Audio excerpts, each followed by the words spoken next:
Welcome to Uma Siva kitchen. Today நம்ம snacks recipe தான் பார்க்க போகிறோம். மெது போண்டா தான் பண்ண போகிறோம். டீ போடுற நேரத்தில் சட்டுன்னு மெது போண்டா செஞ்சிடலாம். வாங்க வீடியோக்குள்ளே போகலாம். அதுக்கு ஒரு பவுல் எடுத்துக்கோங்க. குட்டி குட்டியாக பச்சை மிளகாய் வந்துட்டு கட் பண்ணி வச்சுக்கலாம். வெங்காயம் வந்துட்டு கொஞ்சம் ஜாஸ்தியாக இருக்கணும். ஏன்னா மெது போண்டாவுக்கு வந்துட்டு வெங்காயம் கொஞ்சம் ஜாஸ்தி போடணும். அப்புறமா ஒரு அரை கப்பு கடலை மாவு எடுத்திருக்கேன். ஸோ கடையில் வாங்கினா கடலை மாவு தான் நான் யூஸ் பண்ணுறேன். ஸோ கொஞ்சம் அரிசி மாவு போட்டுக்கலாம். கொஞ்சம் கிறிஸ்பியாக கொஞ்சம் நல்லா வரும். ஸோ வெறும் மிளகாத்தூள் போட்டுக்கலாம்.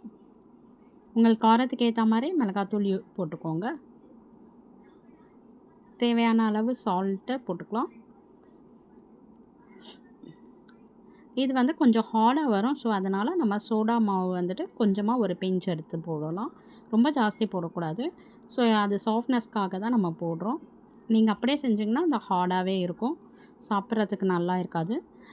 இந்த அப்படியே பிசையணும். நல்லா போண்டா கன்சிஸ்டன்சிக்கே நம்ம வந்து மாவு கொண்டு வரணும். கொஞ்சம் லைட்டாக தண்ணி தெளித்து பிசைஞ்சிட்டு வாங்க. ஃபுல்லாக ஊற்றிடாதீங்க. ரொம்ப தண்ணி ஆயிடுச்சுன்னா நம்மளுக்கு போண்டா வந்துட்டு ஃபுல்லாக எண்ணெயை போண்டாவில் இறங்கிடும். ஸோ நம்மளுக்கு வந்துட்டு ஒரு உருண்டை பண்ணுற அளவுக்கு டெக்ஸ்சர் கொண்டு வரணும். ஸோ கலருக்காக நான் காஷ்மீரி சில்லி பவுடர் போட்டிருக்கேன். ஸோ எல்லாம் போட்டு நல்லா கலந்து கொடுத்துக்கோங்க. நல்லா பாருங்கள், போண்டா டெக்ஸ்சருக்கு நம்மளுக்கு ரவுண்டு நல்லா வரும். ஸோ லைட்டாக எண்ணெய் ஊற்றிக்கோங்க. இதில் பச்சை எண்ணெய் தான் நான் ஊற்றிருக்கேன், காயாத எண்ணெய். எப்போவுமே இந்த மாதிரி ஃப்ரை பண்ணுறதுக்கெலாம் வந்து அன்ஃப்ளேவர்டு ஆயில் யூஸ் பண்ணுங்கள், அதுதான் நல்லாயிருக்கும். இப்போ கடலெண்ணெயில் யூஸ் பண்ணிங்கனாக்கா அந்த கடலெண்ணெய் ஸ்மெல் வந்துகிட்டு இருக்கும். உங்களுக்கு பிடிக்கும்னாக்கா நீங்கள் யூஸ் பண்ணலாம். ஸோ நான் இன்றைக்கி ரீஃபண்ட் ஆயில் தான் எடுத்திருக்கேன். ஒரு கடாய் காய வச்சுட்டு எண்ணெய் ஊற்றிக்கோங்க. நல்லா போண்டா போடுற அளவுக்கு எண்ணெய் ஊற்றிக்கோங்க. ஸோ எண்ணெய் இன்னும் கொஞ்சம் ஊற்றுவேன் நான். இன்னும் கொஞ்சம் எண்ணெய் ஊற்றிருக்கேன் பாருங்கள். ஸோ எண்ணெய் காஞ்சிடுச்சா இல்லையான்னு சொல்லி நம்ம ஜஸ்ட் அதை மாவில் கொஞ்சமாக எடுத்து போட்டிங்கனாக்கா பொரிஞ்சதுன்னா உங்களுக்கு வந்து எண்ணெய் காஞ்சிடுச்சுன்ட்டு அர்த்தம். பாருங்கள், இப்படி பொரியணும். பொரிஞ்சதுன்னா நம்ம எண்ணெய் காஞ்சிடுச்சு. ஸோ இதை வந்துட்டு அப்படியே போண்டா மாதிரி நம்ம போடுறோம். இது நல்லா ஃப்ரை பண்ணி எடுத்துட்டால் அவ்வளோதாங்க, நம்மளுடைய மெது போண்டா ரெடி ஆகிடுச்சு. இது சூப்பராக இருக்கும். ஈவினிங் வந்துட்டு ஒரு டீ கூட வச்சு சாப்பிடும்போது செம்ம சூப்பராக இருக்கும். நல்ல நம்மளுக்கு வர ஸ்நாக்ஸ், ஈவினிங் ஸ்நாக்ஸ் சாப்பிட்றது ஒரு ஃபுல்ஃபில்லிங்காக இருக்கும். ஸோ இதை மாதிரி நல்லா உருண்டை பண்ணி போட்டுருங்க.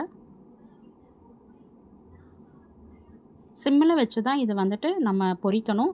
இல்லைனாக்கா நம்மளுக்கு அந்த கடலை மாவு வந்துட்டு அப்படியே பச்சையாகவே இருக்கும், ரா ஸ்மெல் அப்படியே இருக்கும், மாவாகவே இருக்கும். ஸோ அதனால் சிம்மில் ஹையில் வச்சு பொரிக்கணும். நம்ம ஹையில் வச்சா ஃபுல்லாகவே வந்து ப்ரௌன் ஆகிடும், நம்ம எடுத்துருவோம். பட் உள்ளே இருக்க மாவு வந்துட்டு நம்மளுக்கு வெந்திருக்காது. ஸோ அதனால் சிம்மில் வச்சு பொரிச்சாக்கா சூப்பராக வரும். நம்மளுக்கு உள்ளவும் நல்லா வெந்திருக்கும், சூப்பராக இருக்கும். அவ்வளோதாங்க, ஒரு டீ போடுற நேரத்தில் ஒரு ஸ்நாக்ஸ் ரெடி பண்ணிடலாம்.